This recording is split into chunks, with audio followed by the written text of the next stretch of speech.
Hello and welcome back to another episode of the RotoWire Fantasy Soccer Podcast. My name is Andrew Laird, Senior Soccer Editor of RotoWire. Joining us Thursday, June 17th by Ryan Belongia to talk about Friday's three-game UEFA Euro 2020 slate. Ryan, we briefly talked before this, and you were like, this slate seems really difficult. And my response was, I made a lineup in 30 seconds, so I am likely in big trouble for this Friday slate. Yeah, I was going to bring that up too. That was my initial thought, but after playing with it a little more, I think I see where you're going. I think I probably landed on the same lineup you did. If you make one decision, and we'll get into that.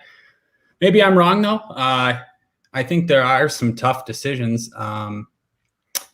As far as today's slate, we saw Ukraine and North Macedonia. Ukraine was pretty dominant. I think today ended up being a frustrating day for me. I had 20 lineups and I played 0 Lukaku, 0 Carrasco, 0 Mertens, and they all had 0 points. So that was nice. And I had all Ukraine stacks for the most part, and just didn't go right with those missed penalties. And Alioski had the DraftKings penalty where, you miss your penalty, but then follow it up for the goal. So you get the extra 2 points. Yeah, so I feel like the process was good, but a frustrating day of results probably. I feel like if you play this slate 100 times and just play a bunch of Ukraine, you're going to win all the money a lot of times. I was looking at some of the ownership, and it continues to be, I don't know, not what I would expect it to be, I guess. You always hear how the soccer lobby is getting sharper and sharper, and that's true. The margins are getting closer in soccer. A lot of people are getting better, but I've been encouraged to see some of the ownership on these slates. So I think that bodes well for the future. But yeah, let's get into today. What are your thoughts? Today meaning tomorrow, or today meaning today? Sorry. Today meaning tomorrow. Yeah, let's get into tomorrow's slate. Yeah, so 3-game slate as we're getting used to here. Sweden, Slovakia, Croatia. I didn't mention that Thorgan Hazard did one better than Cavani, and that he scored a goal and finished with 9 points. So that was pretty interesting too. The single digit with a goal is really impressive. Single digit with a goal, that's a rarity, but I knew you would appreciate it, so I had to bring it up. Yeah, to the point where we may have to rename it, because he's really outdoing Cavani. I don't know if Cavani's even done that, so I'll have to go back in the RotoWire stats to check. So Friday's slate, 3-game slate: Sweden, Slovakia, Croatia, Czech Republic, England, Scotland, all in that order. England, the biggest favorite. I believe this is the biggest favorite we've seen in the tournament so far. We kind of know that England's good. They're one of the favorites to win, and we're pretty convinced that Scotland is not that good. So when you put that together, you're obviously going to get this line. Sweden favored against Slovakia, and then Croatia favored against the Czech Republic. That one's supposed to be the closest of the three. The reason why I made a lineup in 30 seconds is because I feel like England falls into the category that they're all so expensive and I don't know who to play. And therefore I end up not playing any of them. I did eventually play one of them. But I think given that they're the late game on the slate, I think it's almost like dangerous to do that. So like if you're going to play somebody from England, I think you have to play somebody else from England or somebody from Scotland in order to give you some flexibility, because they're the last game. And that lineup, like I've seen numerous expected lineups of what England's going to do. We obviously don't have any like confirmed lineups right now. The one that we have on RotoWire is different than what is over on, who scored, and it's different that it's like nobody really knows. They have a lot of players that are pretty interchangeable when it comes to the lineup. And because of that, it's just an absolute mess for a 3-game staggered start when they're the late game. And maybe we all just go play Showdown instead. Yeah, I think that's a perfect breakdown. The England game, obviously we're going to want to target that game. They're huge favorites, but I agree with you in that the lineup is pretty much impossible to predict. We could see it pretty similar. We could see it quite different. They have a lot of players, a lot of similar players, I guess, or they're still trying to figure out maybe who their best team is. Yeah, and that being the last game, it could be interesting. Yeah, you might have to plan for multiple spots in that last game in order to be flexible. Yeah, so the one England player you were talking about for cash, did you just put Harry Kane into your lineup? No. Okay. I never just put Harry Kane in my lineup. I pretty much will only play him on slates where I happen to have like $11,000 left in salary and he's like minus 900 to score. But man, do I absolutely hate playing Harry Kane. Yeah, I'm with you on that one. I wasn't sure because we're seeing these expensive center forwards be higher owned in cash. I mean, I normally haven't played cash before, but at least in this Euros I have been, and Lukaku was 40-50% almost in some contests. And yeah, I just figured maybe with the uncertainty about the England lineup and the fact that they're probably going to score goals, I wonder if we'll see people go to Kane in cash. About Lukaku, before we get to Kane, like I was really surprised at the Lukaku ownership. And I think part of it was maybe I was swayed by just our discussion yesterday that there were two teams on the slate that were bigger favorites than Belgium, and paying up for Lukaku. I mean, we kind of mentioned it with Mertens was like kind of a possibility in cash when he takes some set pieces. I was very surprised at the Lukaku ownership. And so I do expect Kane to be owned tomorrow in cash, probably because of anyone in that lineup. He's probably the one most likely to actually start. And so you have some safety in that. I mean, like, what is it? 1, 2, 3, 4, 5. The 6 most expensive players on the slate are all from England. And it's possible that 4 of them start. We've got Sancho, Kane, Rashford, Calvert-Lewin, Foden, and Sterling. I assume Calvert-Lewin is not starting. I assume Rashford's not starting. So I assume Sancho doesn't either, but it's possible. He's 11-4, which is, I don't know how anybody play. Like, even if we knew the lineups, I'm not sure you can justify playing him if Kane is 10-5. But it's just like, I think Kane in cash is a good question, and I will probably do everything I can to not play him. Because I just hate playing Kane in cash. Yeah, I do too. It's not something I would want to do. Part of the reason that it seemed a little bit more viable was because we don't know the lineup and he's almost a sure thing. And who do we really want to play from them anyways with their set piece situation? I guess obviously there's some guys, especially in such a good matchup, but they're expensive. Okay, so no Kane. What do you think about forward then? So if you just ignore Kane,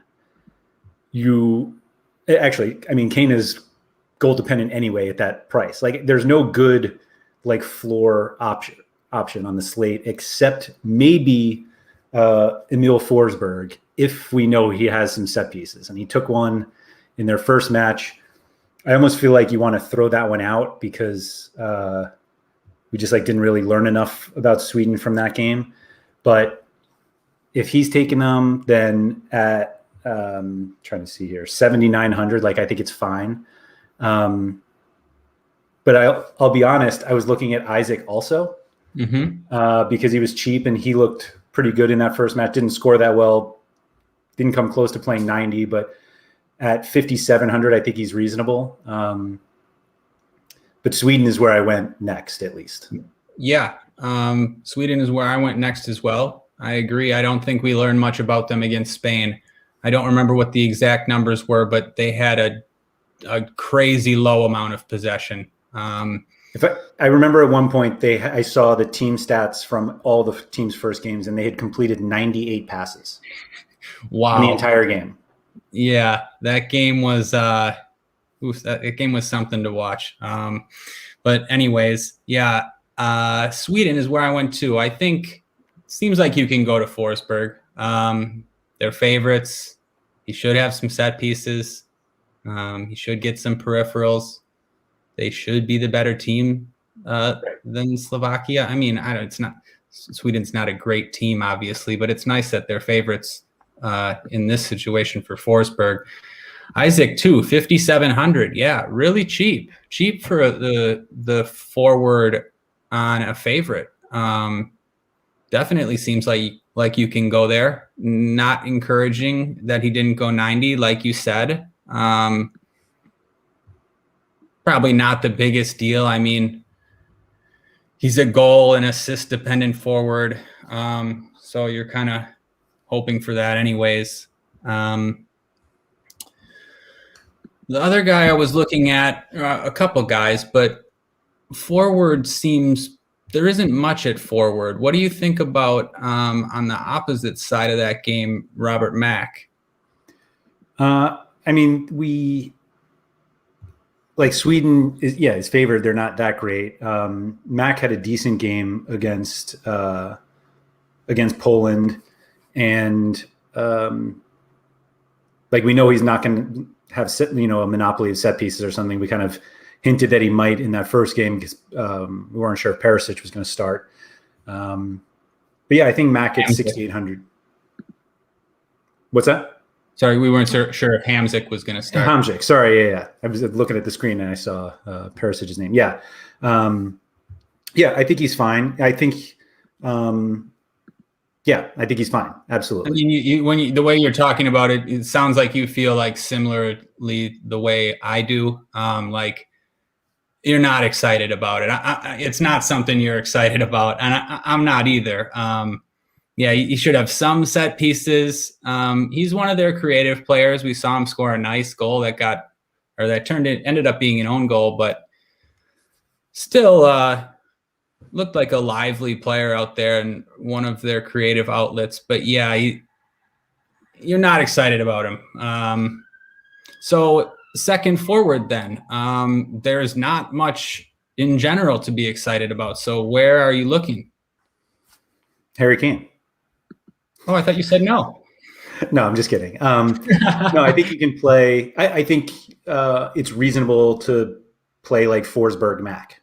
Yeah. Something like that. I don't know if Isaac is much worse than I think he is. I think I was skewed because, like we said, that first match against Spain was we could just throw it out. Like the possession just didn't allow them to do anything. But there was all this talk in the Discord about how good Isaac looked. He had some shot on, a pretty good chance on goal. Mm-hmm. And I don't know if it's one of those that some stupid eye test thing where I'm like, oh, he looked good, and now the matchup is better. That's a horrific way to look at it. Nah, I wouldn't say that's a horrific way to look at it. That's a pretty decent way to look at it sometimes. Especially when you're right. People at least a few people will be off of Sweden just because of that game. And that's probably incorrect. So 5,700 for Isaac. Yeah, that looks good. I mean, I think the reason I'm calling it horrific is because in reality, a $5,700 forward for a favorite is really the reason. That's probably the first reason. And then I'm like, oh, he looked good. So I can use that as my, to clinch the decision, but not to actually make, to start the decision. Yeah. And I think part of what makes it okay is these guys like Mack and Forsberg, it's not like they have huge floors. At least we don't think so. I think you'd be lucky to get 10 points from Mack, at least from a floor. And that is also what made me think Kane could be at least interesting. If you don't have a lot of floor points that are going to be there, it seems like, it just takes one shot from Harry Kane and he makes up both your forward spots for you. Yeah. So the lack of, forwards was making me think of someone like Kane being a better option, but That being said, if I was considering that, and like you said, like why not just go to Isaac? He's half the price, and playing for a favorite. So I think he makes sense. Yeah, the double Sweden forward, stacking Sweden. Yeah, I don't know, but on this slate it looks okay. We just have to convince ourselves they're Ukraine. Right. Unfortunately, I don't think Slovakia is North Macedonia. But that's fair. But no, I agree with you. At least according to the odds, Sweden is the team that should be on top. Do you think it's reasonable to just compare Forsberg and Mac to Kane and Isaac? Because salary-wise, I think it almost levels out completely. What is that? 14, 13, 8? I guess it's a little more. It's a little more, but to answer your question, like if they were the same, would I just take all that goal scoring odds versus that's an interesting question. Obviously it's a risky proposition to be looking for goals in cash. I mean, we saw what happened to Lukaku today, but feels different on this slate. Like, and again, going back to that Lukaku thing, he wasn't a minus 300 favorite today, or the way England and Kane are tomorrow. It's a little bit different situation. So yeah, I think it's a tricky 2v2, or just a tricky question in general of where to go it forward. I think you can. Yeah, I don't think there's one way to go. Yeah, I totally agree with you on that. I think if you have any doubt about any one of like Forsberg or Mac, then you just play Kane. Like we kind of know what to expect out of Kane. We know the downside is probably 6 points, right? I guess just from shots. So, and he obviously has the highest anytime goal scorer odds on the slate. Right. And I didn't mention the upside in that if he scores a hat trick, he's gonna carry your lineup, and it's not really gonna matter much else what you do. So that's got to be taken into consideration too. Damn.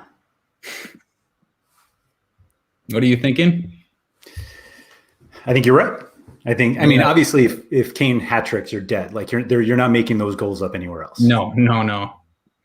Particularly, it's like a nice little bailout. It's like a nice little bailout option to have. So I guess if you put everything we've said together, like the other forwards might not be that great. Decent floors, not crazy high.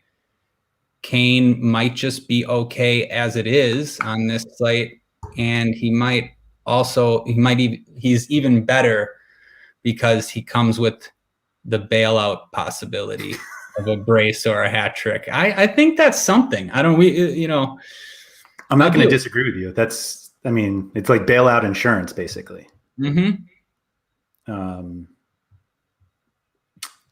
Yeah. All right. I like it. Okay, so there's some decisions. Yeah. Now that we talked through that, I think he's going to be really popular in lower stakes cash. He probably would have been anyways. Oh, no, I don't mean that like we're telling people. No, I know. But I think the more I think about I mostly play lower stakes cash. And so like I see the lineups that get built, and yeah, I think I initially underestimated where it was, possibly because I was just comfortable with the idea of Forsberg and Mac and Isaac, those guys, where I didn't have to play Kane. Mostly because I think I go into every England or Tottenham slate think like I don't want to play Kane. And it's easier in the Premier League because I can play Son, and I love playing Son. Son is totally that player that plays on a team I hate, but I like him so much. So I just hope that he transfers one day. But yeah, I might have to walk myself into Kane here. I assume you're not playing anybody from Scotland. Is that true? Well, forwards at least. At forward, no, absolutely not. Yeah. All right. Are you? No. Did the Slovakia or Czech guys? I mean, we've got Schick back after I believe, was he the only one with a brace in the first round of games? Lukaku also. Lukaku, yeah. To continue to talk about Lukaku, he was awful on DraftKings today, but he was awesome in that game. Like, he was. That would have been the biggest difference between real life and fantasy ever in a game was Lukaku today. He was awesome. Right. Yeah, just a great striker. Happy to see him doing so well here and at Inter after I feel like he was just never appreciated, got a little bit disrespected in England. Yep. Played for a United team that had was going through some tough times, had a lot of managerial changes. Yeah, Lukaku, great player. He was great today for that goal and just his all-around play. Yeah. So yes, about the Czech Republic guys, yeah, Schick, 8,000 coming off the brace. Yeah, I mean, I think it's a good tournament play. My initial thought is that like he might be a little bit too popular for my liking at that price tag and coming off a brace. Now that's not to say he's not just like the best play in a vacuum, maybe out of some of these forwards. He might be, but I think like the recency bias and the elevated salary will have me going somewhere else. And the ownership too. I'm not saying it's going to be high, but I think it's going to be higher than some of these guys. So I'd probably, higher than it should be. I'd prefer to take some shots on these other guys. I mean, I know we mentioned Sweden for cash, and these forwards are all cheaper too, and they'll be popular too. But I still like Sweden a lot for tournaments. Those forwards are a great price. The Croatia forwards too. I like all them for tournaments. Yeah. Is there anybody that sticks out for you? I feel like the Croatia guys are a little cheap. Like, Rebic is only 7,000. Kramaric at 8,300 is a little high, but I mean, he's still a very good player. And so, like, I think you just throw those guys in. I think that's perfectly fine. Like, that's a very good team.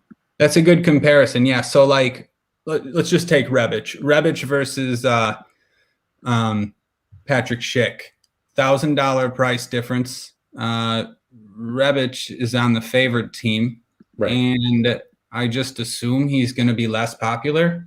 Maybe not. Maybe they'll be similar. But yeah. So point being, Rebic is the guy I go to in that spot. I agree with you. Yeah. Let me see. Schick plus 300. Rebic,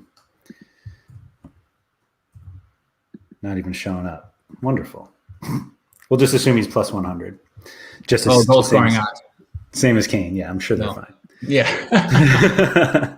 Yeah, but no, I like any of those Croatia guys. I mean, they are going to, you would think, no, they need to bounce back after the England game. You should see everything that Croatia has tomorrow.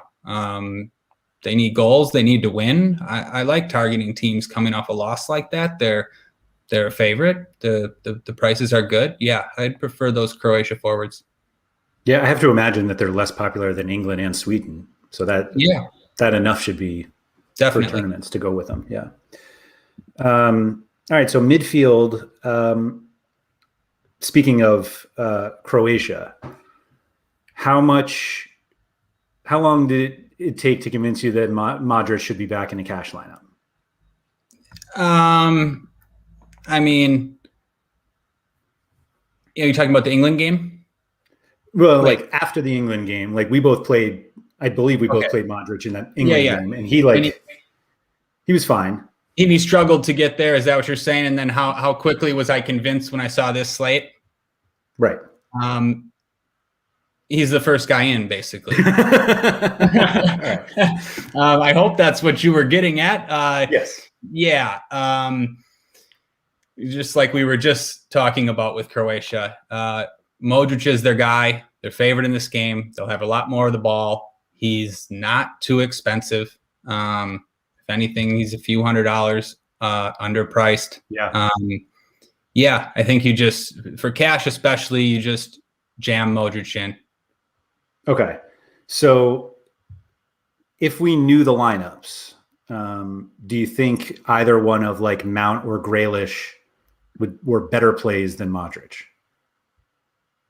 Oh, that's a good question. If we knew the lineups, Mount and Grealish, yeah, they have similar salaries for sure.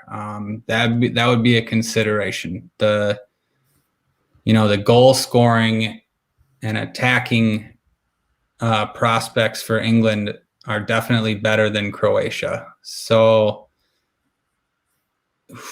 yeah, I'd probably side with the England guys, I guess, in just like a 1v1, if them or Modric. I don't know. What do you think? You could convince me either way, probably. What do you think?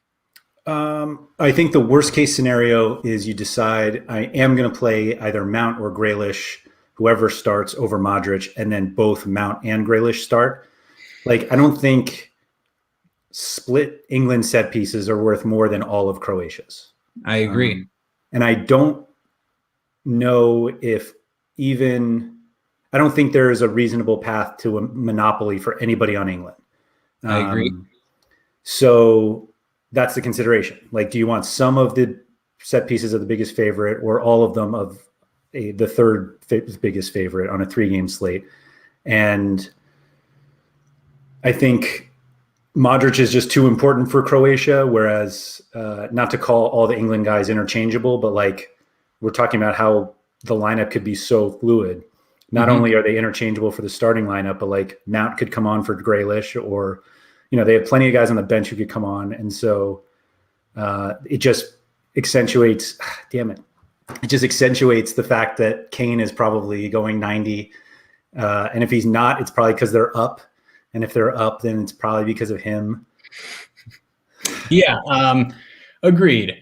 Modric, he's a virtual lock to play 90 minutes. Grealish, Mount, you're right. You talked about all the depth England has, everybody that they want to play, especially from an attacking standpoint.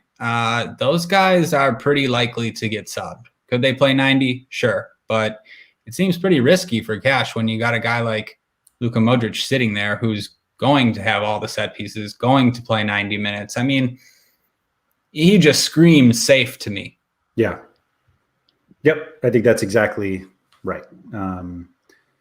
On the other side of that game, we were talking about on the last time the Czech Republic were on a slate, we had Janko and Dorita.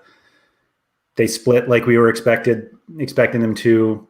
Janko took 5 corners versus 2 for Dorita, but I think that was just a side occurrence issue. Do you consider either of those guys as underdogs against Croatia? Yeah, I think you can. It's so tough to choose between those guys. I think you might have said last time you would leaning Janko, and that's where I would too. It seems like he has a little more upside as far as open play value. Yep. I don't think you need to go there for cash. I don't think it's a bad play. For tournaments, again, I'd prefer Janko over Dorita. Seems like he has the better chance to score a goal. Both of them are the type of guys, though, that like you would want to pair with Schick if you do play him. He's a big striker that scores a lot of headers, and they cross the ball because of that. So that's like a pairing you can make. But just like in a vacuum, those two guys aren't guys I'm looking to target. I also I guess that's how I feel about those guys. What do you think about each of them, I guess, for cash or just in general? I don't think the midfielders are that great on this slate, but I think they're, at least for cash, more reliable than the other positions. So not that it's like a waste of a spot on one of those guys, but I think if somebody, if you try to play one of the England guys and Modric, then, you have the utility spot for another midfielder if you wanted it. But then Like Sebastian Larsson is fairly cheap. He could be on some set pieces for Sweden if you don't end up playing Forsberg. And I don't think you're really playing any of the Scotland guys, but I don't know. It just seems like there are midfielders to play, and to get split sets for the Czech Republic is not like a great priority on this slate. Midfield is tricky here. You brought up Larson. He seems like an option for cash. I had him in just the quick lineup I made. What do you think as far as him versus the other guys, I guess, or just him in general on this slate? I mean, if you think that he splits set pieces with Forsberg, then you're like, do I want to split set pieces for a favorite or split set pieces for an underdog? Basically like Sweden versus the Czech Republic. And he's cheaper than both of the Czech guys. So I think, that can help you go that way. You also don't like have to get set pieces. Calvin Phillips at 4,300 after like how great he looked in that first game. We were both very confident in Declan Rice at 3,200, and Phillips came out and just absolutely smashed. And 4,300 for the biggest favorite. You would think that he'd be able to just dominate again. That's a good shout, Calvin Phillips. He played in a more advanced role than we've ever seen him play for Leeds. And he hasn't played that much there for England, as far as I know either. He looked great. He was arguably their best player, involved in creating chances, getting forward, got the assist for the goal. Yeah, I mean, on a minus 300 favorite, I definitely think you could go there and cash. Sure, there's always some risk that he doesn't start. But yeah, I think that's a really good call. Just the one other thing about Larson, if you're playing Forsberg, doesn't seem so bad to capture all the set pieces. I don't know. Are you giving up something by doing that, or is it just like some good safety? It seems like they're an okay pair if you want to go that way, but I agree that Calvin Phillips might be just as good, with England being such a favorite. Like you say, sometimes set pieces aren't the end all be all, even for cash. So I think, that's a great option. Yeah. I don't think Sweden is a big enough favorite for me to be like, I need all their set pieces. I think it's fine. I think it's fine. Honestly, that's all you needed to say, and you convinced me. You'd be pretty surprised if they get 10 set pieces, even as a favorite in this matchup. So you're right. There isn't that much to capture. Yeah. I mean, I think in tournaments, it's fine if you want to do Larson and Isaac or Berg or something, if you just try to get some sort of correlation there, but locking up all of Sweden's set pieces I don't think you need that. If you could know that you were locking up all of England's, then maybe I think that makes it a little different, but Sweden's, I'm not dying to go there. I do want to say I think Declan Rice is a great GPP play though on this slate. If everybody's going to go to Phillips, and I know that Rice was playing deeper, but there are even bigger favorites on this slate, and the reasons we liked Rice in the first game, I think still apply. I love that you said that. Yeah, I'm a big Declan Rice fan. He's gonna get a goal sometime. I mean, in these matchups where England are a big favorite, I think that's a good shout. He can definitely get an assist too, and he's just a great player, so important to the team. And if you just watched last game, I mean, he was basically playing center back. I don't know if they're going to do that again. If they do, got to be honest, I still wouldn't love Declan, but I do think with them being such big favorites and him being so cheap, I think it's a great GPP play because like you said, he's going to be very low owned. Yeah. Anybody has them, then I get it. I do too. I absolutely get it. What about these Premier League names on Scotland? Okay. It seems like a really bad matchup. It is a really bad matchup. Look, John McGinn, he was good in the first game, and he's a different player for Scotland, more attacking. Stuart Armstrong, yeah, cheap. McTominay, even cheaper. I mean, I can't do it, Andrew. I can't do it. They just don't see a lot of chances happening. Normally I like to take chances, when it seems like you just really shouldn't or you can't, but I'm overly high on this England defense. It's the one thing that, people have rated England pretty high, and I do agree that it's going to be really tough to score on them. They're solid and like it starts with Declan Rice and it goes out to whoever plays in defense. So yeah, I'm going to go somewhere else. It just seems, of course they can score, and one of them probably will after I tout England's defense, but I'll go somewhere else. I don't know. What do you think? Can you sell me on one of them? No, and I was actually going to just pile onto that the fact that Ryan Fraser is 7,800. I'm pretty much looking at this. Would you consider playing Ryan Fraser at 7,800 if he was playing for Newcastle away to Man City? You'd laugh in my face. Mm-hmm. That's odds wise. That's what we're seeing, and so it's a pretty good comparison. Yep, I'm out. I'm out too. I just don't think, especially out because this would be Ryan Fraser without any set pieces, right?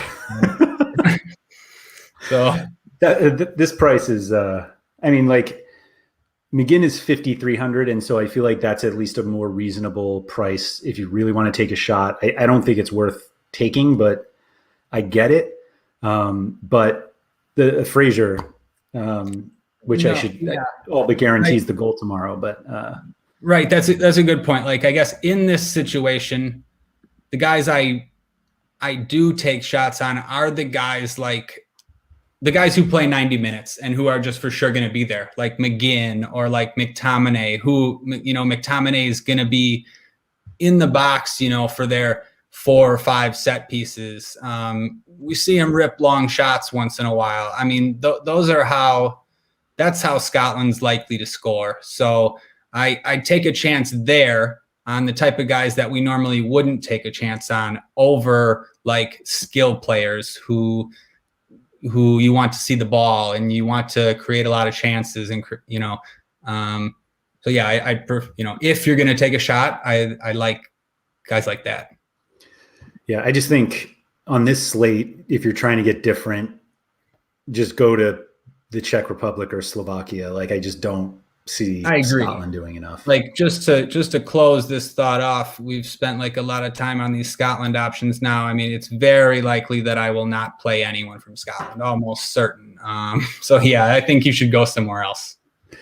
So let's go to defense, because the one Scotland guy I think everyone will at least think about is Andy Robertson, a $6,400 defender as against a team that's a -300 favorite.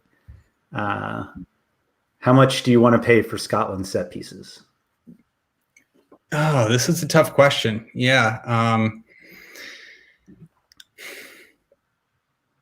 You can make arguments both ways. We've talked about how bad this matchup is. They're still going to get some set pieces. He's going to take them. He's still going to be in an attacking position. He'll put some crosses in too whenever he can. The fact that the England defenders probably don't have set pieces, I think you can make the argument that Robertson's the better play than them, at least for cash.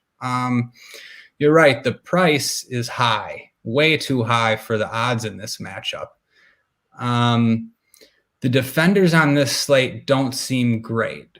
If you're not playing Harry Kane, I guess you definitely have the money for it. And like, do I just think that Robertson is one of the highest scoring defenders on this slate? Most of the time, still probably yes. It's not going to be as high as we're used to from him, but I wouldn't be so quick to write him off. Where do you fall on that? He made my first lineup. And admittedly, I made my lineup before I looked at the odds. I mean, I knew that England would be favored, but they're favored by a lot more than I think I was expecting. But I do think there are other guys you can play. Like, I don't think this is a 3 defender build in cash. Not to say that there aren't 3 defenders to play, but I just think the midfielders are worth kind of getting a third of. But the ones that I looked at first were Robertson, Augustinson, and Kufal. And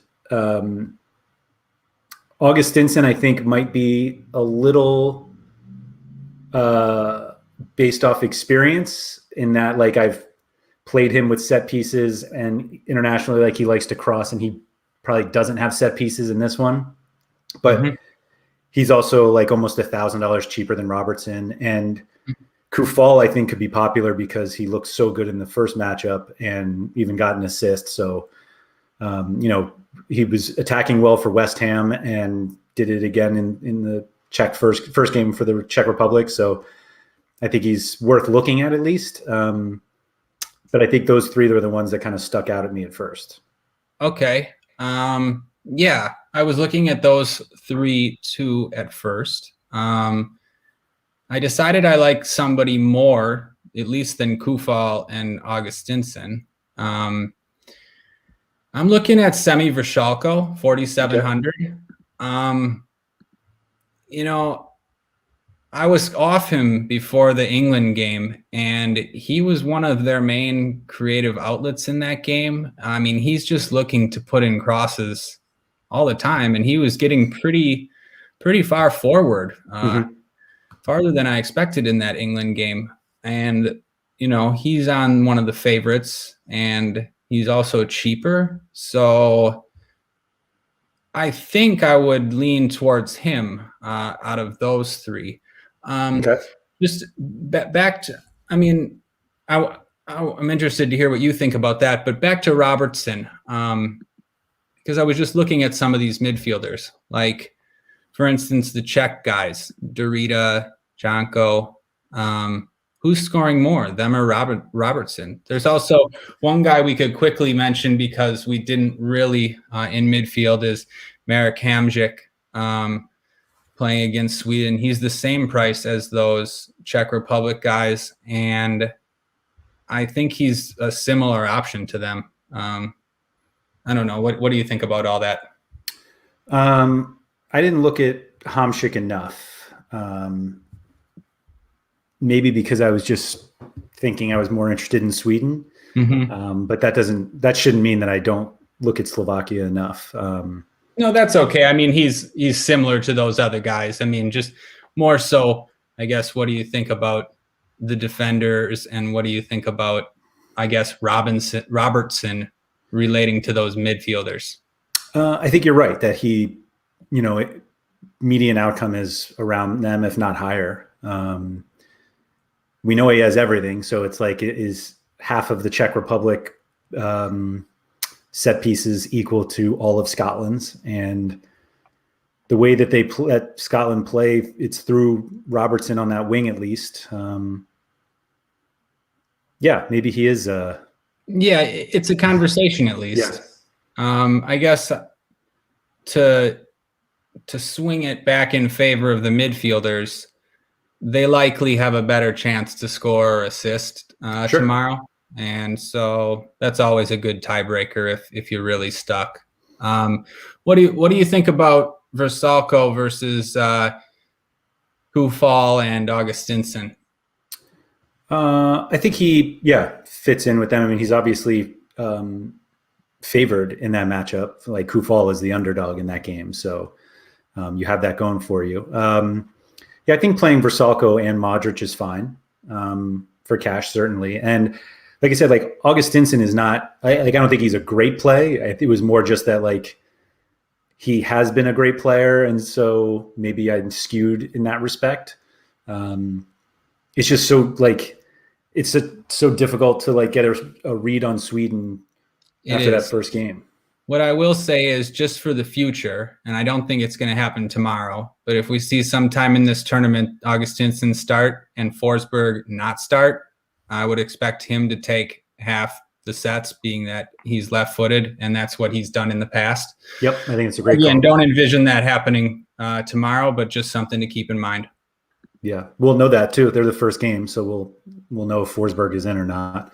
Mm-hmm. I think if Forsberg wasn't forward eligible, we wouldn't really be talking about him for cash. I think you're absolutely right. Yeah. So I have to always remind myself about that, whether like would I play him somewhere else? And if the answer is no, then I probably shouldn't play him. Right. Another thing that just made me think of Harry Kane again. Like we're struggling with these guys and playing them just because they're forward. It all leads to playing Harry Kane. Yeah. Well, good luck tomorrow, Andrew. The ultimate tilt will be when he doesn't start. And it's like then I have 10-5 in salary and I just eating Rashford. One thing I will say is I think we're pretty guaranteed that Kane's going to start. Yes, that's fair. That's fair. Any of the cheaper defenders, we still have your boy Alex Krall playing in the midfield, the $3,500 defender. I don't think we really consider clean sheet points for him, but I mean, it's not like Croatia's like a barn burner, but no. Do you think 3,500 is all right for him? Or are there cheaper guys, different cheap guys you like? Yeah, no. Look, I would have been ready to jump all over Krall if he had just played 90 minutes last game or a little bit more. Like it's a weird spot to get subbed off when your team's up 2-0 and you're a defensive midfielder. Not good. Yeah, I wasn't expecting it. He had played 90 minutes in most of the qualifiers in Nations League. Well, I think part of that is because defensive midfielders tend not to get subbed. Right. And especially when their team's winning. Right. I've cooled on him a little because of that. I still like the price. But you're right. Also, there isn't much down here. I mean, I'm going to mention this same guy I mentioned last time, but I don't feel good about it. This Hubakan, 3,200. Playing. I mean, he had 2 shots assisted and a cross against Poland. Unfortunately, he got the yellow card. Yeah. But playing as fullback for 3,200, I don't know. Seems fine. Is there anyone? I mean, who are you looking at down here? The only other one was if Emil Kraft starts for Sweden as a right back. But I think he's 3,500, but I think he falls into that category. He's like Breitala, where like he's really not a great fullback. Of course, Breitala crushed in the second game. Man, I don't think we can slander Breitala anymore. He was up there. He was way up there putting in crosses. Yeah. Anyway, but no, I agree. But like I think Kraft is totally the guy that people find on the first slate where you're like, oh, $3,500 fullback for a favorite. And it fills a spot early. Like I'll just take it and run. Like I think he's fine. Like I probably don't go there because I think the guys we talked about, I think are worth more, like Robertson, Augustinson, Versalco. Who did I forget? Kufal. Like I think those guys are worth more, and that they should be prioritized over than just punting the position. Right.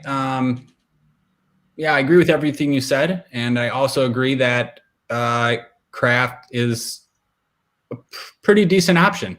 Starting if he were to start at fullback for the second biggest favorite, have no problem going there for 3,500. at least in tournaments. I don't know, Right. seems fine in cash too. But yeah, I mean, whenever there's a, 3K-ish fullback on a favorite, they can't be too bad of a play. Yeah, totally. Are you paying up for Pickford? Or paying down for Marshall? Or neither? It seems like it's gonna be tough to have the salary. I mean, well, I'll put it this way: if I didn't play Kane, I would strongly consider Pickford. Totally agree with that. It seems like, they have good clean sheet odds. They have great win odds, and he's just better than these other keepers. The majority of times on this slate, Pickford's going to be the highest scorer. Yep. And he's the safest. So if I wasn't playing Kane, or even if I just somehow had the salary, I wouldn't hesitate to go to Pickford. I agree. I think you can also play David Marshall. We mentioned last time that England are a team that they have players that take shots. And I expect Marshall to face a lot of shots.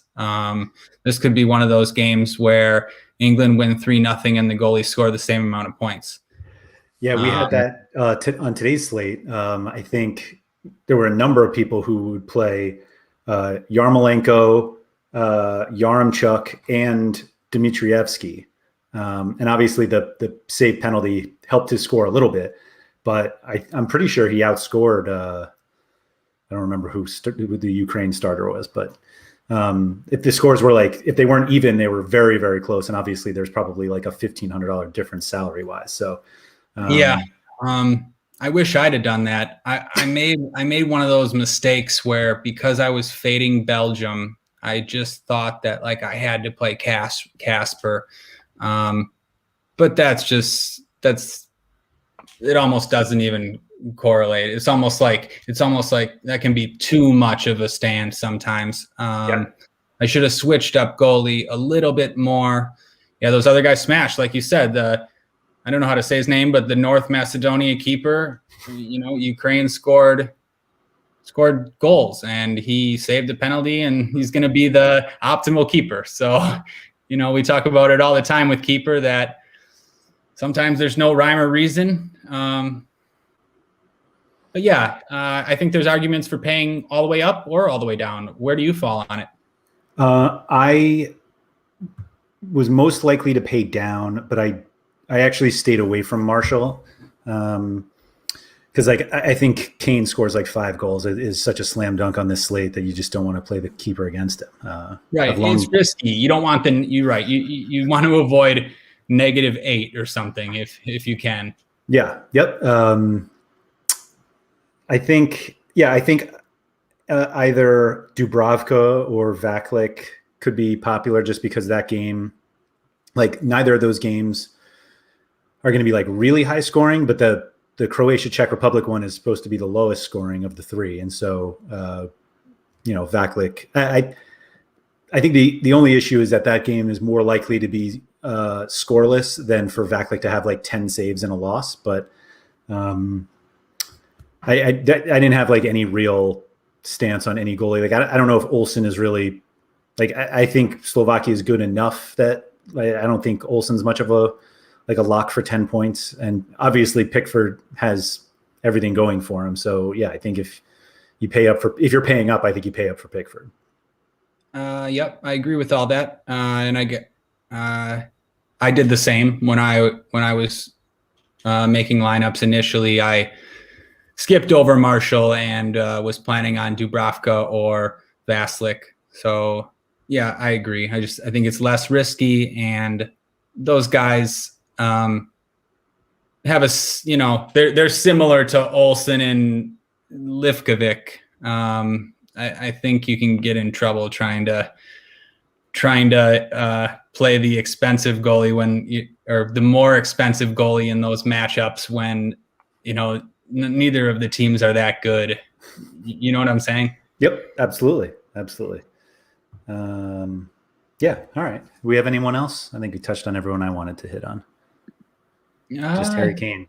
Love yeah, playing. No, I don't think so. Yeah, no.